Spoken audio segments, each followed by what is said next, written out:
یہ دھوکہ مزاج کا حصہ بن جاتا ہے. اس کو ہمارے صوفیاء روحانی بیماری کہتے ہیں یہ لگ جاتی ہے تو سچ سے اتنی لذت نہیں آتی معاذ اللہ جتنی لوگوں کو جھوٹ سے آتی ہے. یہ لگ جاتی ہے, یہ روحانی مرض ہے جو پھر انسان باز نہیں آتا.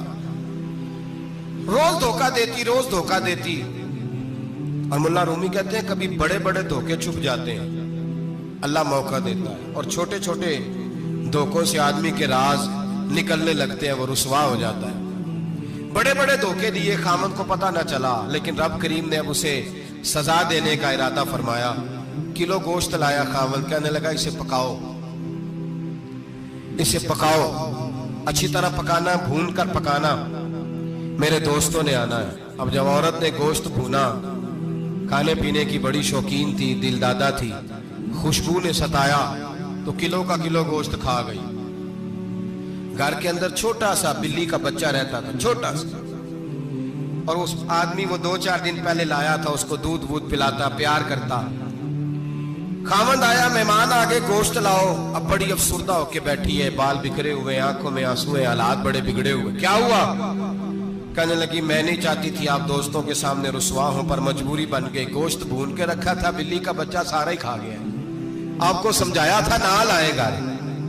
ساری زندگی جو آدمی دھوکہ کھاتا ہے وہ کبھی نقصان نہیں اٹھاتا. اگر اس کا نقصان ہوتا ہے تو وقتی ہوتا ہے, نقصان اسی کا ہوتا ہے جو دھوکہ دیتا ہے. ساری زندگی اعتبار کرتا رہا, جب کہا کلو گوشت ہی کھا گیا.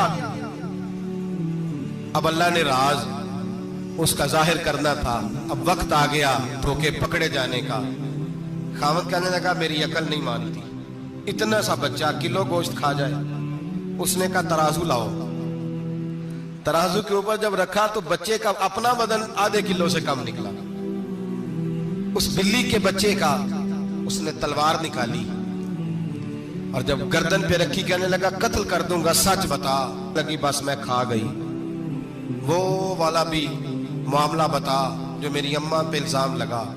کہنے لگی وہ بھی تیری ماں کی غلطی نہیں تھی, وہ بھی میرا گناہ تھا. وہ جو تو نے میری بھابھی کے بارے میں جملہ کہا وہ بھی اس کی غلطی نہیں تھی, میں نے الزام لگایا. اب حالات کٹنے لگے. وہ عورت جو کل تک دنیا کو بتاتی تھی کہ مجھ سے زیادہ تیز کوئی نہیں, دیکھ لو میں کس انداز میں راج کر رہی ہوں. مولا رومی کہتے ہیں 3 درے برسے, 3 درے, اور وہ درے کیا تھے؟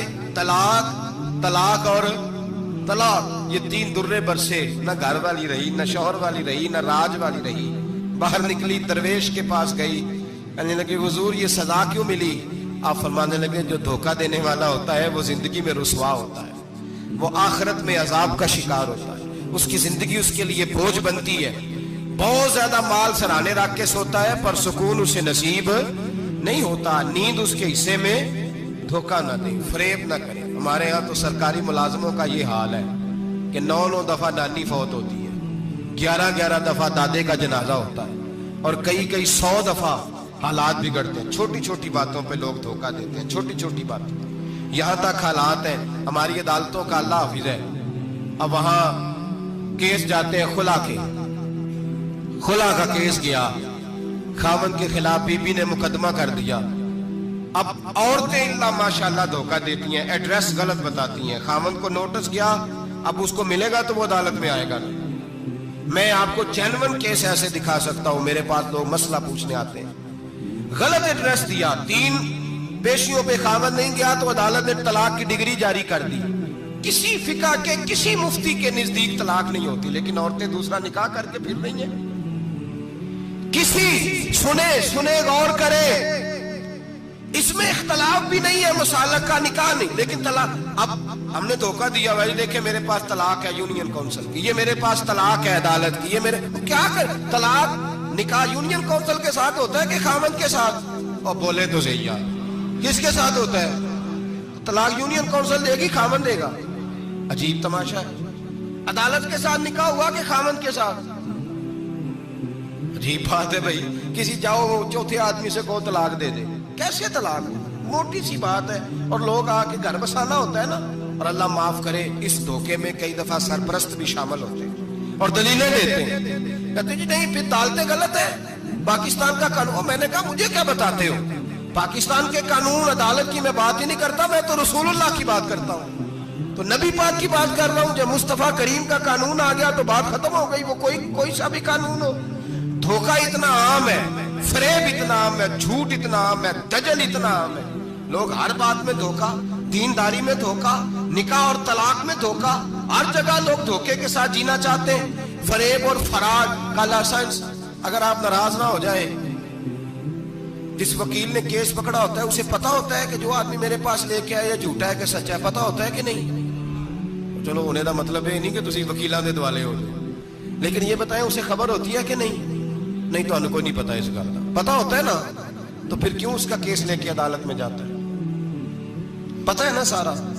جو گاہک ساتھ گئے ہوئے، اور ہمارے معاشرے میں تو مرد ہونے کی علامت ہے، مرد ہونے کی، چودھری ہونے کی علامت ہے کہ یار اگر کوئی غلطی کر کے آیا تو اس کی سپورٹ کرنی ہے، یہ مرد ہونے کی علامت ہے، یہ مرد ہونے کی علامت ہے۔ مرد وہ ہوتے ہیں جو سپورٹ کرتے ہیں دوستوں کے گناہوں میں، وہ مرد ہوتے ہیں۔ شرم آنی چاہیے، نظر جھک جانی چاہیے یہ بات کرتے ہیں۔ میں یاروں کا یار ہوں، یار اگر گناہ میں الجھ جائیں گے تو میں سپورٹ کروں گا، یہ معنی دارت۔ میرے نبی پاک صلی اللہ علیہ وسلم نے فرمایا اپنے بھائی کی مدد کر، چاہے وہ ظالم ہو یا مظلوم ہو۔ تو صحابہ نے کہا حضور ظالم کی مدد کیسے کریں؟ فرمایا اسے ظلم سے روک دو، یہ تمہاری مدد ہوگی اس کے حق میں، اسے منع کرو ظلم سے۔ کیا تو یہ مرد ہونے کی علامت ہے کہ میرا بھائی آ گیا تو جیسے کہے گا میں نے ویسے کرنا ہے، اس کا ہاتھ پکڑ اسے منع کر، یہ تیری مردانگی کی علامت۔ میرے نبی پاک علیہ الصلوۃ والسلام نے فرمایا میرا مومن کبھی کسی کو دھوکا، اس کے مزاج میں دھوکا نہیں ہوتا، فریب نہیں ہوتا، فریب نہیں۔ ہمارے ہاں ایک اور بات بھی اب بڑی عام ہے، اتنے لمبے آرٹیکل چھپے ہیں، کبھی کتابیں کھول کے پڑھو کہ ہم اسلام کی رسوائی کا کتنا سبب بن رہے ہیں۔ یورپ میں نوجوان گئے اور ان عورتوں سے نکاح کیے صرف نیشنلٹی لینے کے لیے۔ کیا نیشنلٹی لینے کے لیے غیروں سے دھوکا کرنا جائز ہے؟ میرے نبی پاک صلی اللہ علیہ وسلم بدر میں تھے، دو صحابی آ رہے تھے، دونوں بہادر صحابی تھے، رستے میں ابو جہل سے ملاقات ہو گئی۔ ابو